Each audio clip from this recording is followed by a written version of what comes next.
Okay, I think the best thing for me to do is probably to put into context in how we've got here and what we're looking to do come January the 1st when this passes through Parliament, hopefully in the November sitting. We started this journey 3 years ago. We were approached by a private sector working group which wanted us to consider government policy in respect of cryptocurrencies, the blockchain, digital ledger technology. And so what we did at that time was we issued a consultation document which went out and was consulted on widely. We then did a second one, and we've now done a third one in May of this year. So it's taken us quite some time to get here. And we've been ably assisted by the FSC, and in particular Sian Jones, who's a leading expert in this space, who have developed a framework which is incredibly innovative and will provide regulatory certainty to those businesses that want to use the blockchain. At the moment, it's unregulated. And so there is an element of risk, but there's also an opportunity. And we believe that the opportunity can be taken advantage of in a safe environment with quality operators, with minded management of that business in Gibraltar, in a manner which is very similar to how financial services firms today are already regulated. It's an incredibly exciting period for us, and the interest we've received from around the world is really quite staggering. You mentioned risk. Gibraltar is one of the first places in the world to legislate and regulate for this sort of activity. Is there a reason for that? As you know, Gibraltar's not scared of innovation. 20-something years ago, when Joe Bassano started the gaming sector, there was risk then. And we were innovative in the approach that we took as to how we were going to regulate these firms.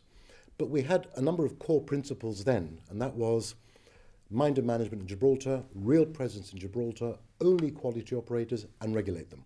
Our approach to this is precisely the same.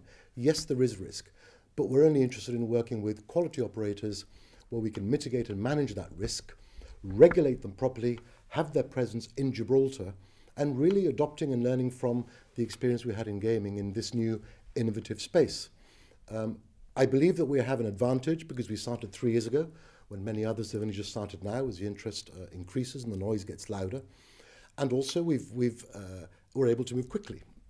So a lot of the larger jurisdictions, I sat on a panel in London at the World Blockchain Forum where there was a minister from Lithuania, there was a minister from Russia, there was an MEP from Greece. There's a lot of interest in this space, but you'll find, like Switzerland, the smaller territories are the one that can move quicker in this space and are getting first mover advantage, which I believe we are. Well, I'm picking up some notes here, and I believe there's some sort of expectation that this sort of technology could be the new gaming. Well, it is our hope, but like everything you do, you need to put the safeguards in place, because if this is going to be a long and sustainable line of business for the Gibraltarian economy, it has to be done properly. We've got to have consumer protection at the forefront of what we're doing, the risk to our reputation, the risk to consumers, and those are all the areas that we're putting into the new framework to provide that protection at those levels.